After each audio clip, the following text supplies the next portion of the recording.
Modern सास लाई घूंघट वाली बहू। दिवाकर ममता और शेखर का इकलौता बेटा था।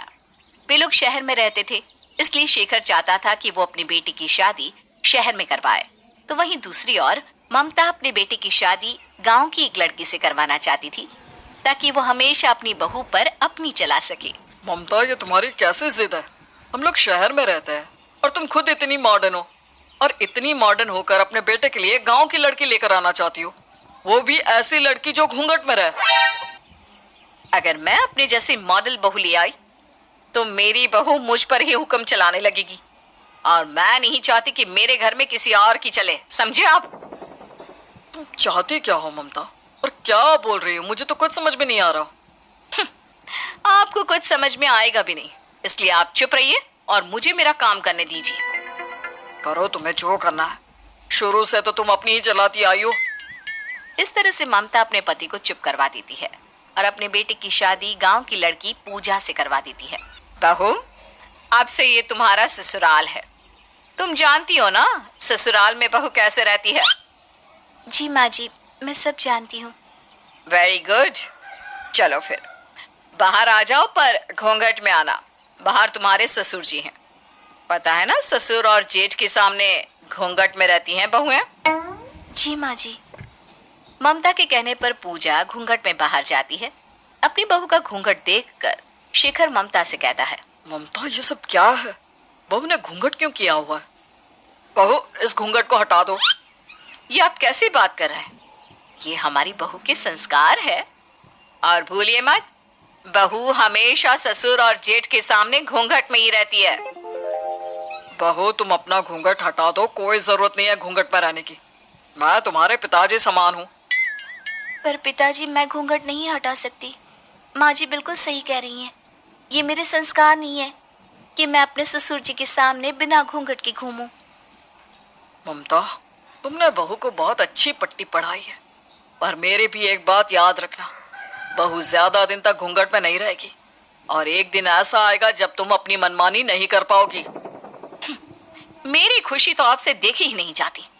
बहू, जाओ किचन में जाकर हमारे लिए चाय बना दो। शाम हो चुकी है और चाय बनाने के बाद डिनर की तैयारी कर लेना। पूजा अपनी सास की कही हर बात को पत्थर की लकीर समझकर उन्हें करने लगती है। तो वहीं दूसरी ओर शेखर चाहकर भी कुछ नहीं कर पाता। ममता, तुम जो बहू के साथ कर रही हो वो बिल्कुल भी सही नहीं है। तुमने सोचा है अगर कभी सोसाइटी वाले हमारी बहू को घूंघट में देखेंगे तो तुम्हारे बारे में क्या सोचेंगे? क्या सोचेंगे? यही सोचेंगे ना कि देखो ममता कितनी संस्कारी बहू लाई है, जो हर समय घूंघट में रहती है। इस तरह से ममता शेखर को चुप करा देती है। अब ऐसे ही कुछ समय बीत जाता है और ममता अपनी मनमानी करती रहती है। बहू, तुम तो उस दिन बड़ा कह रही थी कि तुम्हें सब पता है, सब आता है। क्या तुम्हारे मायके वालों ने तुम्हें इतना भी नहीं सिखाया कि रात में सोने से पहले सास के पैर दबाने चाहिए? समझाया था माँ जी, गलती हो गई। गलती हो गई तो अब अपनी गलती को सुधार लो। मेरे पैरों में बहुत दर्द हो रहा है, आकर मेरे पैर दबा दो। इस तरह से ममता अपनी बहू को कठपुतली की तरह नचाने लगती है। अब पूजा भी अपनी सास की चालाकियों को समझने लगी थी। ऐसे ही कुछ दिन बीत जाते हैं और एक दिन जब ममता बाहर गई होती है तो शेखर अपनी बहू से कहता है, पूजा बहू, तुम अपनी सास के इशारों पर चलकर उसके घमंड को 7वें आसमान पर चढ़ा रही हो। तुम्हें नहीं लगता कि तुम्हारी सास तुम्हारे साथ ज्यादती कर रही है? पर पिताजी, मैं माँ जी के खिलाफ भी तो नहीं जा सकती ना। बहू, जब घी सीधी उंगली से ना निकले तो उंगली टेढ़ी करनी पड़ती है, और तुम्हारी सास प्यार से मानने वालों में से नहीं है। खुद तो वो मॉडर्न बनी रहती है और बहू को घूंघट पे रखती है। अपना घूंघट हटाकर अपनी सास को दिखा दो कि तुम उसकी कठपुतली नहीं हो। इस तरह से शेखर पूजा को काफी देर तक समझाता है। अब पूजा को अपने ससुर की बातें समझ में आ जाती है और वो फैसला लेती है कि अब वो अपनी सास को सुधार कर रहेगी। पिताजी, मैं आपकी बात समझ गई, आप बिल्कुल सही कह रहे हैं, पर मुझे समझ में नहीं आ रहा कि मैं माँ जी के खिलाफ कैसे जाऊं, कैसे सुधारूं उन्हें। बहू, सबसे पहले तो तुम अपना घूंघट हटा दो और अपनी सास को जवाब देना सीख जाओ, और जैसी तुम्हारी सास है वैसे ही बन जाओ, तभी ही सुधरेगी तुम्हारी सास। वो सब तो ठीक है पिताजी, पर मुझे डर लग रहा है कि अगर मैं माँ जी के खिलाफ गई तो। डरते क्यों? मैं हूं ना तुम्हारे साथ। इस तरह से शेखर अपनी बहू का साथ देता है। अब कुछ दिनों बाद पूजा बिना घूंघट के घर में घूमती है और धीरे धीरे बिना अपनी सास से पूछे घर से बाहर जाने लगती है। ये देखकर ममता को बहुत गुस्सा आता है।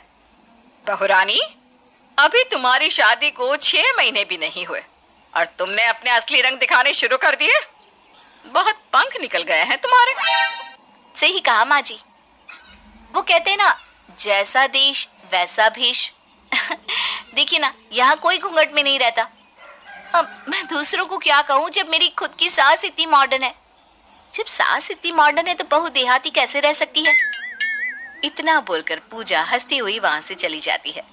ममता अपनी बहू को इस रूप में देखकर बड़ी हैरान होती है। अब समय यूं ही बीतता है और ऐसे ही एक दिन। बहू घूंघट ना करने से, बाहर घूमने से कोई मॉडर्न नहीं बन जाता। और वैसे भी बहू चाहे कितनी ही मॉडर्न क्यों ना हो जाए, उससे अपनी सास की सेवा करनी ही पड़ती है। माँ जी, बहू सास की सेवा तब करती है जब सास को सेवा की जरूरत होती है। पर आप तो मुझसे भी ज्यादा जवान दिखती हो, भला आपको कैसे सेवा की जरूरत। पूजा का बदलता रूप देखकर ममता हैरान हो जाती है। उसे समझ में नहीं आता कि अब वो क्या करे कि फिर से पूजा को अपने बस में कर सके। समय यूं ही बीतता जाता है और ममता का जोर पूजा पर से हट जाता है। अब चाहकर भी ममता पूजा को अपने इशारों पर नहीं नचा पाती और खुद उसकी मोहताज हो जाती है। बहू, मैं बाहर पार्टी करने जा रही हूँ। रात को आऊंगी, मेरा खाना मत बनाना। माँ जी, अब आपकी उम्र हो गई है, आपको ये पार्टी करना शोभा नहीं देता। आप जाकर आराम से बैठ जाइए। अगर इस उम्र में कोई हड्डी टूट गई ना तो जोड़ पाना मुश्किल हो जाएगा। तुम कहना क्या चाहती हो? मैं तो बस यही कहना चाहती हूँ कि शाम हो गई है, अब आपको बाहर जाने की जरूरत नहीं है। याद है ना, अभी कुछ दिन पहले ही तो बिस्तर से उठी हैं। अगर इस बार फिर तबीयत खराब हो गई तो कौन करेगा आपकी देखभाल। अपनी बहू की बात सुनकर ममता गुस्से में कमरे में चली जाती है और रोती हुई शेखर से कहती है, सही कहा था शेखर जी आपने। इस लड़की से तो अच्छी मैं शहर की बहू लाती। घूंघट वाली बहू आज मुझे ही भारी पड़ गई। कहते हैं ना ममता, जैसी करनी वैसी भरनी। तुमने भी बहू को बहुत नचाया, अब तुम्हारी बारी है। मेरे साथ ऐसा होगा मैंने कभी नहीं सोचा था। क्योंकि अब पूजा अपनी सास को अपने इशारों पर नचाती है, जिस वजह से ममता को अपने किए का अफसोस होता है और उसे वो सब याद आता है जो कभी उसने पूजा के साथ किया था। और इस तरह से पूजा अपने ससुर के साथ मिलकर अपनी सास को सीधा